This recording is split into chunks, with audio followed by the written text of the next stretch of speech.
Good morning, students. This is class 3rd, chapter 12, future tense. Future tense को हिंदी में भविष्य काल बोलते हैं. The simple future tense is used to express an action which has not occurred yet and will occur after saying or in future.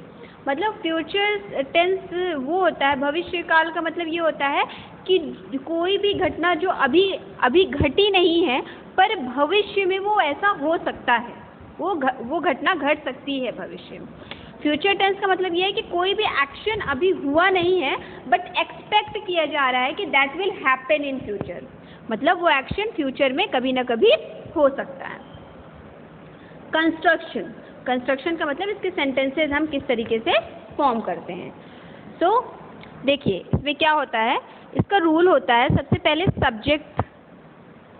Subject के बाद जो है विल या शैल लगता है, उसके साथ प्लस वर्ब की फर्स्ट फॉर्म प्लस ऑब्जेक्ट.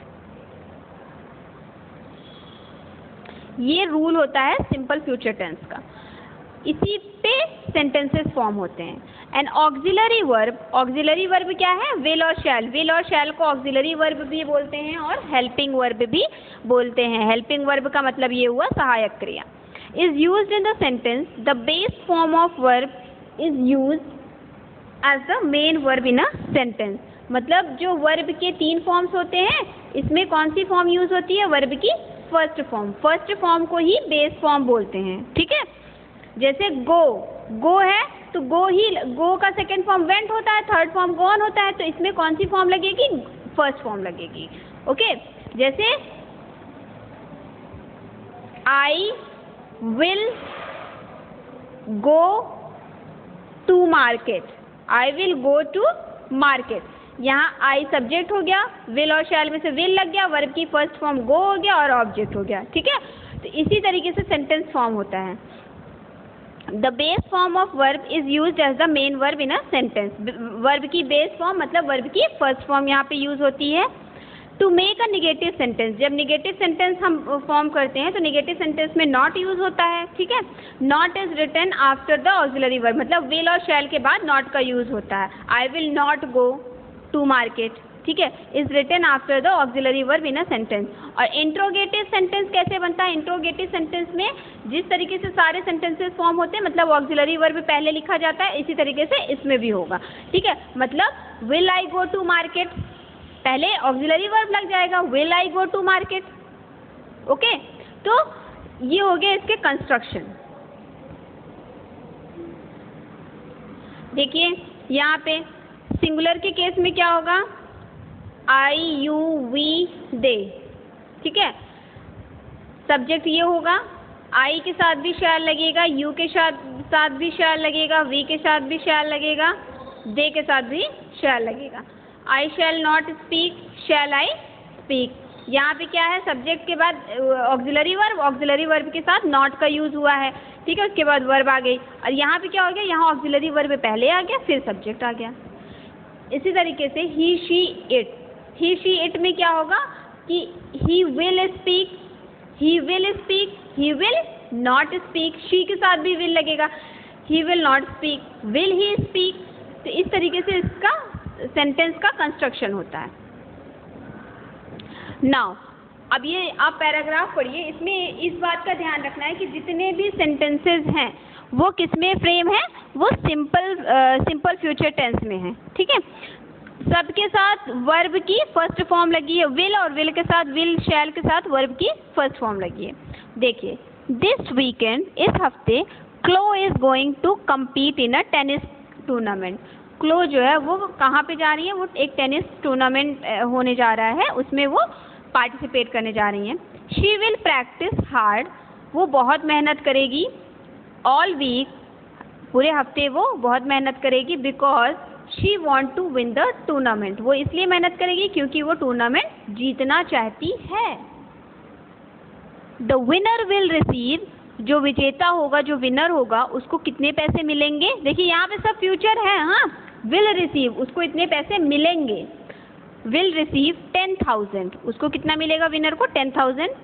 क्लो होप्स, क्लो चाहती हैं she will get first place, Chloe को लगता है कि उसको फर्स्ट प्राइज जो है वो मिलेगी। क्लोज हस्बैंड, क्लो के जो हस्बैंड है is going to travel to the tournament with Chloe, Chloe के जो हस्बैंड है वो क्लो के साथ जो है टूर्नामेंट देखने के लिए जाएंगे। He will watch her compete, वो उसके कंपटीशन को देखेंगे, ऐसा हुआ नहीं है, वो लोग ऐसा करेंगे, ठीक है। He will sit in the crowd, वो क्राउड में बैठेंगे एंड चीयर फॉर क्लो, और क्लो के लिए चीयर अप करेंगे। He is going to be proud of Chloe, वो क्लो के लिए बहुत प्राउड फील कर रही हैं, बहुत गर्व फील कर रही हैं। Even if she does not win first place, even if she does not win first place, अगर क्लो पहली प्राइज नहीं उनको मिल पाएगी, फिर भी वो उसके लिए बहुत प्राउड फील करेंगे।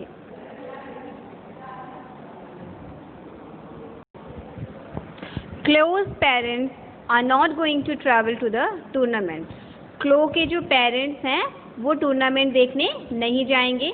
दे will watch the tournament on television, वो लोग टूर्नामेंट कहाँ देखेंगे, टेलीविजन पे देखेंगे। They will cheer for Chloe at home, वो लोग क्लो के लिए घर से ही चीयर अप करेंगे। They are going to be proud of Chloe, वो लोग क्लो के लिए बहुत ही प्राउड फील करेंगे। वेदर शी विंस और लूजेस, भले ही वो जीते या फिर हार जाए, मगर वो लोग उसके लिए बहुत ही प्राउड फील करेंगे, मतलब गर्व महसूस करेंगे उसके लिए। The paragraph given above uses the simple future tense verb forms to narrate Chloe's journey on tournament. ये जो ऊपर आपने पैराग्राफ पढ़ा है, इस पैराग्राफ में जितने भी सेंटेंसेस हैं, मैंने आपको बताया ना, ये will cheer, will watch, will के साथ वर्ब की फर्स्ट फॉर्म आप देखेंगे पूरे में लगी होंगी, ये सारे सेंटेंसेस आपके सिंपल फ्यूचर टेंस में हैं। तो इससे आपको ये बहुत क्लियर हो गया कि in simple future tense we always use auxiliary verb will or shall with first form of verb की फर्स्ट फॉर्म के साथ हम लोग will और shall का यूज करते हैं, किसमें, इन सिंपल फ्यूचर टेंस, ठीक है। फ्यूचर टेंस मतलब वो सारे इवेंट्स, वो सारी एक्टिविटीज जो कि प्रेजेंट में नहीं हुई है, that is going to occur in future, जो कि मतलब आने वाले समय में होने वाला है, उनको क्या बोलते हैं, वो जो भी आने वाले समय में जो भी ऐसा होगा, ऐसा नहीं होगा, ये सारे आपके सिंपल फ्यूचर टेंस हैं, ओके। तो आप देखिए हम लोग सिंपल फ्यूचर टेंस का यूज़ कहाँ कहाँ करते हैं। We use the simple future tense to make promises, मतलब जब भी हम किसी से कोई भी प्रॉमिस करते हैं, नहीं मम्मी हम ऐसा करेंगे, नहीं I will come first, okay बोलते हैं ना, तो जहाँ पे प्रोमिसेस हैं, प्रोमिसेस के लिए जो भी सेंटेंसेस होते हैं that are mostly in simple future tense. I promise I will buy you this toy, मैं प्रॉमिस करती हूँ मैं तुम्हारे लिए एक खिलौना खरीद कर लाऊंगी। To talk about unplanned decision, मतलब कोई भी डिसीजन प्लान्ड नहीं है, उसके लिए जो है वहाँ पे भी सिंपल फ्यूचर टेंस का यूज होता है। जैसे डोंट वरी, घबराओ नहीं, I will help you with this problem, घबराओ नहीं, मैं तुम्हारी हेल्प करूँगा इस प्रॉब्लम में। To make a prediction based on experience और इंट्यूशन, मतलब कोई भी जो प्रिडिक्शन होती है, जो भी भविष्यवाणी होती है, उसके लिए भी हम सिंपल फ्यूचर टेंस का यूज़ करते हैं। जैसे बोलते हैं ना कि आज बारिश होगी, it will rain in a moment, अभी थोड़ी ही देर में बारिश होगी, हुई नहीं है, हो सकती है ना, होगी। तो जो भी प्रिडिक्शन होती है, जो भी भविष्यवाणी होती है, दैट वो भी जो है किस में होती है, सिंपल फ्यूचर टेंस में होती है, okay. Put the verb into the correct form of simple future tense.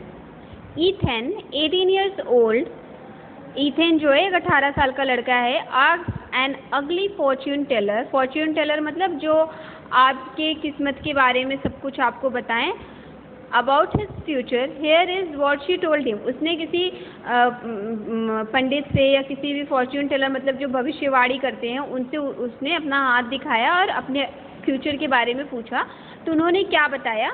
अब ये देखिए, ये सारे सेंटेंसेस आपको किस में मिलेंगे? These all the sentences are in simple future tense. Okay, bracket में जो भी वर्ब्स दिए हुए हैं, you have to use that verb with the auxiliary verb. Auxiliary verb या हेल्पिंग वर्ब के साथ आपको इसको सेंटेंस में यूज करना है। और कौन कौन से ऑक्सिलरी वर्ब यूज होते हैं सिंपल फ्यूचर टेंस में? विल और शैल का यूज होता है, और वर्ब की फर्स्ट फॉर्म यूज होती है। Is that clear? Now you within the bracket be dash very happy. अब देखिए बी है, तो बी के साथ यहाँ पे हम क्या यूज करेंगे? विल, है ना, और बी का first form be. You will be very happy, तुम बहुत खुश रहोगे। Now get, you will get a lot of money, तुम्हें बहुत ढेर सारे पैसे मिलेंगे। You will buy a beautiful house, तुम एक बहुत अच्छा सा घर खरीदोगे। Your friends will envy you, तुम्हारे सारे फ्रेंड्स जो हैं वो तुमसे जेलस फील करेंगे। Envy means jealousy. Your friends will envy you, तुम्हारे सारे दोस्त तुमसे जेलस फील करेंगे। You will meet a beautiful women, तुम्हें एक बहुत सुंदर सी वुमेन मिलेगी, लेडी मिलेगी। यू विल मैरी हर, तुम उससे शादी करोगे। You and your wife will travel around the world, तुम और तुम्हारी जो वाइफ रहेगी वो पूरे विश्व में घूमेंगे। पीपल विल सर्व यू, लोग तुम्हें सर्व करेंगे, तुम्हारा ख्याल रखेंगे, ध्यान रखेंगे। They will not refuse to make you happy, वो तुम्हारी बातों को रिफ्यूज नहीं करेंगे, तुम्हें खुश रखने की पूरी कोशिश करेंगे, तुम्हारी किसी भी बात को नकारेंगे नहीं। But all this will happen only, पर ये सब तब होगा when you are 70 years old, जब तुम 70 साल के हो जाओगे तभी ये ऐसी तुम्हारे साथ ऐसा होगा। ओके, तो ये जितने भी सेंटेंसेज हैं these are in simple future tense. Once again I am repeating, simple future tense में सब्जेक्ट प्लस will और shall प्लस वर्ब की फर्स्ट फॉर्म प्लस ऑब्जेक्ट, ये होता है सिंपल फ्यूचर टेंस में। ठीक है, वर्ब की फर्स्ट फॉर्म विल और शैल के साथ यूज होती है। ओके, विल लगेगा या शैल लगेगा, उसके साथ वर्ब की फर्स्ट फॉर्म रहेगी। Is that clear? Now come on to next topic, that is the future continuous tense. Future continuous tense मतलब भविष्य में जब कोई कार्य चल रहा होगा। ठीक है, the future continuous tense is often used to talk about something happening at a given point in the future, मतलब भविष्य में कभी वो घटना ऐसे घट रही होगी। ठीक है, मतलब जो फ्यूचर कॉन्टिन्यूअस टेंस होता है ये बताता है कि something will occur in future and continue, मतलब वो कार्य थोड़े कुछ समय तक वो कार्य चल सकता है।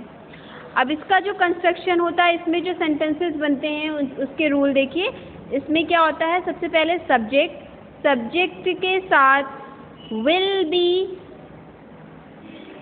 विल या शैल, ठीक है, और बी।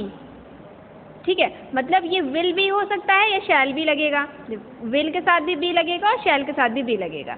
वर्ब की first form plus ING plus object, ये रूल होता है फ्यूचर कॉन्टिन्यूअस टेंस का। ओके, ऑक्सिलरी वर्ब विल या शैल बी का यूज होता है, मतलब विल के साथ भी बी लगता है और शैल के साथ भी बी लगता है, is used in the sentence. The base form of verb का मतलब वर्ब की फर्स्ट फॉर्म, जो पहली फॉर्म होती है वर्ब की वो यूज होती है। जैसे मैं आपको एक सेंटेंस बता देती हूँ, आई will be singing in the concert, I will be singing in the concert, मैं कॉन्सर्ट में गा रही हूँगी। ठीक है, मतलब यहाँ पे देखिए, अगर आप इसके कंस्ट्रक्शन के अकॉर्डिंग जाइए तो सब्जेक्ट आई है, विल बी शैल बी में ये देखिए विल बी लगा हुआ है, वर्ब की फर्स्ट फॉर्म सिंग होती है, उसके साथ आईएनजी लग गया है, सिंगिंग हो गया और ये ऑब्जेक्ट हो गया। ठीक है, तो इस तरीके से हम सेंटेंस इसमें फॉर्म करेंगे। और जहाँ निगेटिव सेंटेंस की बात आएगी तो विल के साथ विल बी और शैल बी दोनों है ना, तो इसमें क्या होगा, अगर निगेटिव सेंटेंस की अगर हम बात करते हैं तो इसमें क्या होगा, जो ऑक्सिलरी वर्ब होगा, ऑक्सिलरी वर्ब के बाद हम नॉट का यूज़ करेंगे, उसके बाद फिर बी लगाएंगे, उसके बाद फिर वर्ब की फर्स्ट फॉर्म और ऑब्जेक्ट का यूज़ होता है। ठीक है, मतलब जैसे निगेटिव में हमने एक सेंटेंस लिखा, आई विल नॉट बी स्टार्टिंग। ठीक है, I will not be starting. अब इसका जब हम इंट्रोगेटिव बनाएंगे तो इंट्रोगेटिव में क्या होगा, अगर इंट्रोगेटिव देखें तो इसमें क्या होगा, विल आई बी स्टार्टिंग। ठीक है, ये इसके निगेटिव है, ये इसका इंट्रोगेटिव है। ओके, अब देखिए तो इसमें क्या होता है कि देखिए इसमें बेस फॉर्म ऑफ वर्ब ही लगती है मगर उसके साथ आईएनजी भी जुड़ जाता है। ठीक है, जैसे स्टार्ट बेस फॉर्म है, आईएनजी लग गया starting. The base form of verb ING is used as the main verb in a sentence to make negative sentence. Not is written between auxiliary verb, मतलब ऑक्सिलरी वर्ब के साथ not का use होता है, जैसे will not हो गया उसके बाद फिर भी लगता है। ठीक है, not is written between auxiliary verb will shall and be in the sentence. उसके बाद जैसे चाहे विल हो चाहे शैल हो, उसके बाद नॉट लगेगा तब भी लगेगा निगेटिव सेंटेंस में। ठीक है, ऑक्सिलरी वर्ब के बाद नॉट लगेगा फिर बी लगेगा, उसके बाद वर्ब की जो फर्स्ट फॉर्म है और ING. Interrogative sentence start with the auxiliary verb. Interrogative sentence का रूल सेम है, उसमें क्या होता है कि जो इंट्रोगेटिव सेंटेंस बनेगा वो ऑक्सिलरी वर्ब से शुरू होगा, जैसे विल या शैल से स्टार्ट होगा। And the auxiliary verb B comes after, पहले विल लगेगा उसके बाद फिर सब्जेक्ट आ जाएगा, फिर आपका ये बी लगेगा। ठीक है, after subject. Now read the following paragraph carefully. Tomorrow afternoon, कल दोपहर में, the ship will be sailing to Antarctica, ये जो शिप है वो अंटार्कटिका के लिए सेल करेगी। The sailors are going to be working very hard, जो सेलर्स हैं उसमें जो नाविक है वो बहुत मेहनत करेंगे। व्हेन द शिप सेल्स, जब ये शिप सेल करेगी। Some sailors will be pulling ropes on the sails, कुछ जो सेलर्स होंगे वो रोप रस्सी को खींचेंगे सेल पे। Other are going to be watching for iceberg, और बाकी जो होंगे वो आइसबर्ग देखेंगे। आइसबर्ग का मतलब बड़े बड़े जो आइस के टीले होते हैं उनको बोलते हैं। The captain is going to be navigating the ship while it is sailing, और जो कैप्टन होंगे वो शिप को नेविगेट करेंगे। नेविगेटिंग का मतलब चलाएंगे, वो क्या करेंगे उसको दिशा देंगे, उसको चलाएंगे शिप को। The ship while it is selling, उसको नेविगेट करेंगे, मतलब जब शिप चलेगी तो उसको वो लोग सही दिशा में लेकर जाएंगे। When the ship arrives at its destination, और जब शिप जो है अपने डेस्टिनेशन पे पहुंचेगी, जहां उसको जाना है अपने सही जगह पे जब वो पहुंच जाएगी। Some sailors are going to be resting, कुछ जो सेलर्स होंगे वो क्या करेंगे, वो रेस्ट करेंगे। Others will be making repairs to the ship, और बाकी जो सेलर्स होंगे वो क्या करेंगे, वो शिप में कुछ भी रिपेयरिंग होगी उसको रिपेयर करेंगे। The captain is going to be exploring the land, और जो कैप्टन है वो क्या करेंगे, वो एक्सप्लोर करेंगे मतलब खोज करेंगे लैंड की। His assistant will be drawing a map of the land, और उनके जो असिस्टेंट होंगे वो क्या करेंगे, वो उस लैंड का जो भी लैंड होगी उसका मैप वो लोग ड्रॉ करेंगे। ओके, तो ये पैराग्राफ जो आपने पढ़ा है ये किस में है, ये फ्यूचर कॉन्टिन्यूअस टेंस में है। इसमें आप देखिए हर जगह वर्ब के विल बी शैल बी है ना, इन सब का यूज़ हुआ है यहाँ पे। ये जो भी जितने भी सेंटेंसेस है, ये जिसमें जितने भी सेंटेंसेस यूज़ हुए हैं वो सारे किस में है, फ्यूचर कॉन्टिन्यूअस टेंस में है। The paragraph given above uses the future continuous tense verb forms to describe the sailing of a ship, इसमें जितने भी सेंटेंसेज है ये फ्यूचर कॉन्टिन्यूअस टेंस में है। We use the future continuous tense to express future action in progress. Future continuous tense का use हम किसके लिए करते हैं, जहाँ पे भी हमें मतलब फ्यूचर में कोई भी घटना घटने वाली होती है उसके लिए यूज़ होता है। जैसे in an hour I will be sitting in front of my TV. अभी कुछ ही देर में मैं टीवी के सामने बैठा रहूँगा। To make a guess about something in the present और फ्यूचर, जब भी हम किसी भी चीज़ के लिए गेस करते हैं कि ऐसा प्रेजेंट में होगा या फ्यूचर में होगा, तो उसके लिए भी हम फ्यूचर कॉन्टिन्यूअस टेंस का यूज़ करते हैं। जैसे Bella will be getting married very soon, Bella जो है वो बहुत ही जल्द उसकी शादी होने वाली है। Now come on to exercise D, that is fill in the blanks with the simple future और future continuous form. Dad thinks it will be raining today, है ना। यहाँ पे देखिए इसको फ्यूचर कॉन्टिन्यूअस टेंस में या सिंपल फ्यूचर में सिंपल फ्यूचर टेंस में हमें चेंज करना है। तो सिंपल फ्यूचर टेंस का रूल तो आपको पता ही है। और फ्यूचर कॉन्टिन्यूअस में क्या लगेगा कि सब्जेक्ट प्लस विल बी या शैल बी, उसके साथ वर्ब की first form plus object, verb की first form plus ING plus object, ठीक है। तो वही हमको यहाँ पे यूज़ करना है। देखिए dad thinks it will be raining today, dad क्या सोच रहे हैं कि आज बारिश हो सकती है, आज बारिश होगी, sorry. This time next month Gabriel will be playing squash, मतलब आज ही के दिन अगले महीने में गैब्रियल क्या करेगा, आज के दिन वो स्क्वैश खेल रहा होगा। रिमेंबर टुमारो एट नून, मतलब याद रखना कि कल दोपहर में I will be going an examination, मतलब मैं एग्जामिनेशन के लिए जा रही होंगी। Our children will enjoy holidays, हमारे जो बच्चे हैं वो छुट्टियों में खूब एंजॉय करेंगे। Danny will present a sales report on Friday evening, Danny जो है वो सेल्स रिपोर्ट प्रेजेंट करेगा कब, फ्राइडे इवनिंग को। आई हैव रन 10 किलोमीटर्स, मैं 10 किलोमीटर दौड़ चुका हूँ। आई एम सो स्वेटी, मुझे इतना स्वेट हो रहा है, इतना पसीना हो रहा है। आई शैल टेक अ शावर, कि मुझे नहाना चाहिए, शावर लेना चाहिए। Waiter this spoon is dirty, waiter ये स्पून गंदा है। ओह आई एम सॉरी, ओह मुझे माफ़ करिएगा। I will give you a new one, मैं आपको नया स्पून देता हूँ। How do you like this chocolate, तुम्हें ये चॉकलेट कैसी लगी। इट इज़ वेरी टेस्टी, ये बहुत ही टेस्टी है। I think I will eat a few bars, मुझे लगता है मैं कुछ और चॉकलेट खा सकती हूँ। The weather forecast today between 8 AM and 2 PM it will be raining heavily, आज का जो वेदर फोरकास्ट है वो क्या कह रहा है कि 8 बजे सुबह से दोपहर 2 बजे तक बारिश होगी।